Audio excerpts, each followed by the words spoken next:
እግዚአብሔርን መፈለግ። ማንን መፈለግ? እግዚአብሔርን መፈለግ። ሰዎች የሚፈልጉት በጣም በርካታና ብዙ ነገር አላቸው። እስኪ አንደኛ ዜና 28 ቁጥር 9 እናውጣና እናንብበው። አንተም ልጄ ሰለሞን ሆይ እግዚአብሔር ልብን ሁሉ ይመረምራል፣ የነፍስንም ሐሳብ ያውቃል። የአባትህን አምላክ እወቅ፣ በፍጹም ልብ በነፍስህ ፈቃድ አምልከው። ብትፈልገው ታገኘዋለህ፣ ብተወው ግን ለዘላለም ይጥልሃል።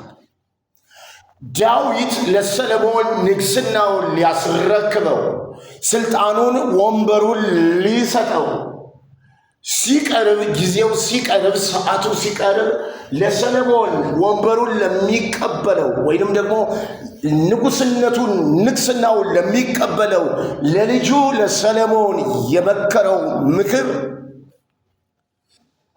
እግዚአብሔርን አምልከው አለው። ምን በለው? አምልከው፣ ፈልገው። ለምንድን ነው ዳዊት ይህንን የመከረው ካላችሁ፣ ዳዊት ይሄንን የመከረበት ዋናውና ትልቁ ምክንያት ዳዊት በምድረ በዳም እግዚአብሔርን ይፈልግ ነበር። የበግረኛም ሆኖ እግዚአብሔርን ይፈልግ ነበር። ንጉሥ ሆኖም እግዚአብሔርን ይፈልግ ነበር። የዳዊት ሕይወት እግዚአብሔርን ከመፈለግ ጋር የተቆራኘ ነው።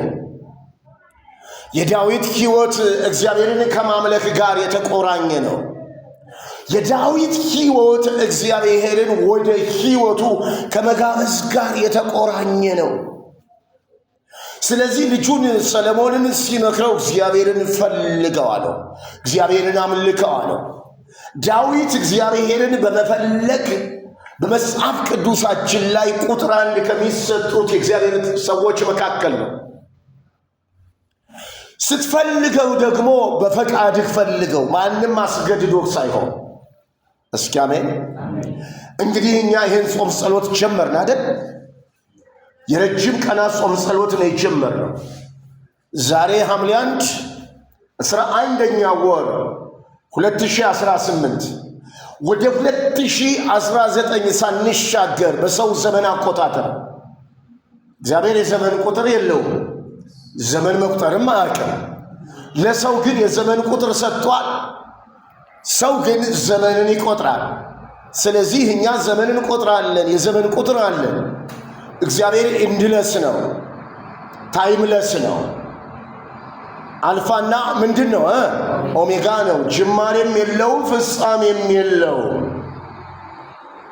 በጊዜም አይወሰንም። ኤንድለስ ታይምለስ የሚባለው እግዚአብሔር ነው።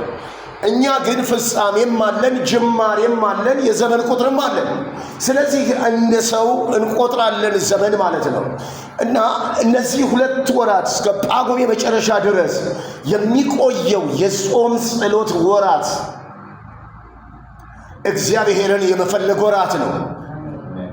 ማንን የመፈለግ? ብርን የመፈለግ አይደለም፣ ወርቅን የመፈለግ አይደለም፣ የሆነ ነገር የመፈለግ ራሱን እግዚአብሔርን እንፈልገዋለን። ራሱን ዳዊት ይፈልገው የነበረው ራሱን እግዚአብሔርን ነው። ዳዊት በምድረ በዳ ሳኦል አሳዶት ከጥሻ ወደ ጥሻ ከተራራ ወደ ተራራ እየተንቀሳቀሰ ከስደት ወደ ስደት እየተንቀሳቀሰ በነበረ ጊዜ እግዚአብሔርን ሁል ጊዜ ባርከዋለሁ ይላል። ምስጋናውም ዘወትር በምኔ ነው አለ? ባፌ ነው። መዝሙር 34 ላይ እግዚአብሔርን ሁል ጊዜ በሉ ሲባካቸው። አሜን። እስኪ ድገሙት ይህን ቃል። ሃሌሉያ አሜን። እግዚአብሔርን ሁል ጊዜ በሉ ባካቸው። አሜን። እባርከዋለሁ። ምስጋናውም ዘወትር ባፌ ነው፣ ዝማሬውም ዘወትር ባፌ ነው። ኧረ እስኪ አሜን በሉኛ ታዲያ። አሜን። ሁል ጊዜ እኮ ተመችቶ አይደለም። መዝሙር 34ን ዳዊት የዘመረው በማይመች ቦታ ተሰዶ በስደት ምድር ላይ ያለ ነው። ተመችቶት አይደለም። የሚደንቀውና የሚገርመው ነገር ዳዊት ቤተ መንግሥትም ላይ መጥቶ ምድረ በዳ ላይ ይዘምርለት የነበረን እግዚአብሔርን ይዘምርለታል። የዳዊት ሕይወት የምስጋና ሕይወት ነው። የዳዊት ሕይወት እግዚአብሔርን የመፈለግ ሕይወት ነው። የዳዊት ሕይወት እግዚአብሔርን የማምለክ ሕይወት ነው። ስለተመቸው ምስጋና አያቆምም፣ ስላልተመቸው ምስጋና አያቆምም። ስለተመቸው እግዚአብሔርን መፈለግን አያቆምም፣ ስላልተመቸውም እግዚአብሔርን መፈለግን አያቆምም። ሁል ጊዜ እግዚአብሔርን ይፈልጋል። ምክንያቱም እግዚአብሔር የዳዊት የሕይወት ባለቤት ነው። እስኪ አሜን በሉኛ ታዲያ። እግዚአብሔር የዳዊት የሕይወቱ እስኪ ጮክ በልና ባለቤት ነው በላ ታዲያ። አሜን። ምንድነው? ባለቤቱ ነው። የነፍሱ ባለቤት ነው። አሁን ሰዎች የነፍሳቸው ባለቤት ያልሆነውን ነው የሚፈልጉት አይደል እንዴ? ገንዘብ የሰው ነፍስ ባለቤት አይደለም። ብርና ወርቅ የሰው ነፍስ ባለቤት አይደለም።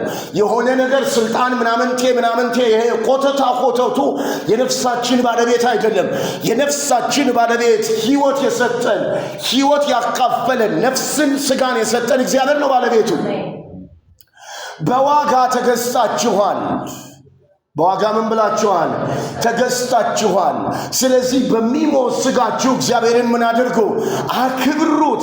እግዚአብሔርን በሚሞት ስጋችን ለማክበር ደግሞ ራሱን እግዚአብሔርን መፈለግ ያስፈልገናል። እግዚአብሔር ወደ ሕይወታችን ሊመጣ ይገባዋል። እስኪ መንፈስ ቅዱስ በሉ ሊባካችሁ። አሜን። ወደ ሕይወቴ በሉ። ሃሌሉያ አሜን። በሙላት እንድትመጣ ፈልግሃለሁ፣ እጋብዝሃለሁ። የክብር ንጉሥ ሃሌሉያ ወደ ሕይወቴና አሜን፣ ወደ ዘመኔና ጌታ እግዚአብሔር፣ ወደ ልቤና ጌታ እግዚአብሔር አንተው ነህ የምታስፈልገኝ። አሜን። ራሱ እግዚአብሔር ወደ ሕይወታችን ይምጣ። ያኔ ነው ታሪክ ራሱ የሚቀየረው።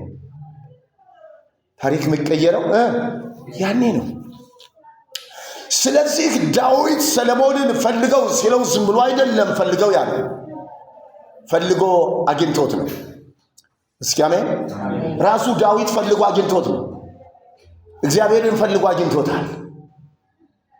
እና እስኪ መዝሙር 34ን የሚያነብልኝ ሰው ከ1 እስከ 4 ደስ ይለኛል። ደስ ይለኛል። ተሎት አወጣችሁት ነው። ካላወጣችሁት እኔ አነበዋለሁ። መዝሙር 34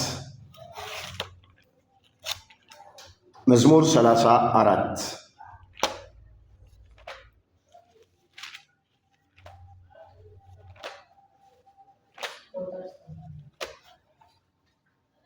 ከአንድ ጀምሮ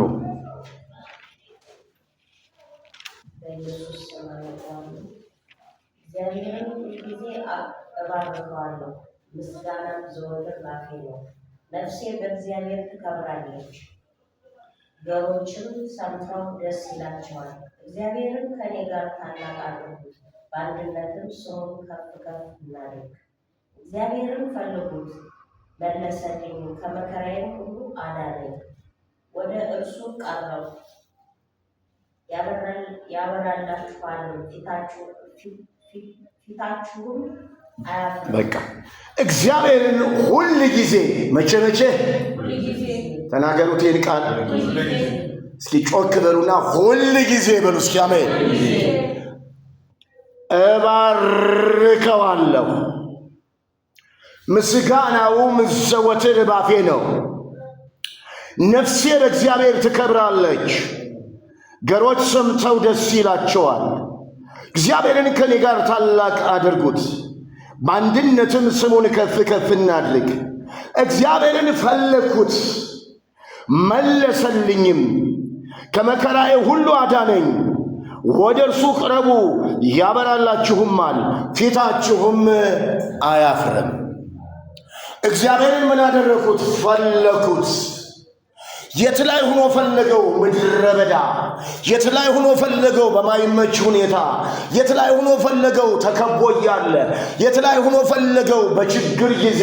የት ሆኖ ፈለገው? እንጨትና ውሃ በሌለበት ምድረ በዳ። መዝሙር 63 ላይ እንዲህ ይላል። ካስሻ በወስኪ መዝሙር 63 ላይ እንጨትና ውሃ በሌለበት ምድረ በዳ ኃይልህንና ክብርህን አይ ዘንድ እንዲሁ በመቅደስ ውስጥ ምን አልኩ ይላል ተመለከትኩ። በማይመች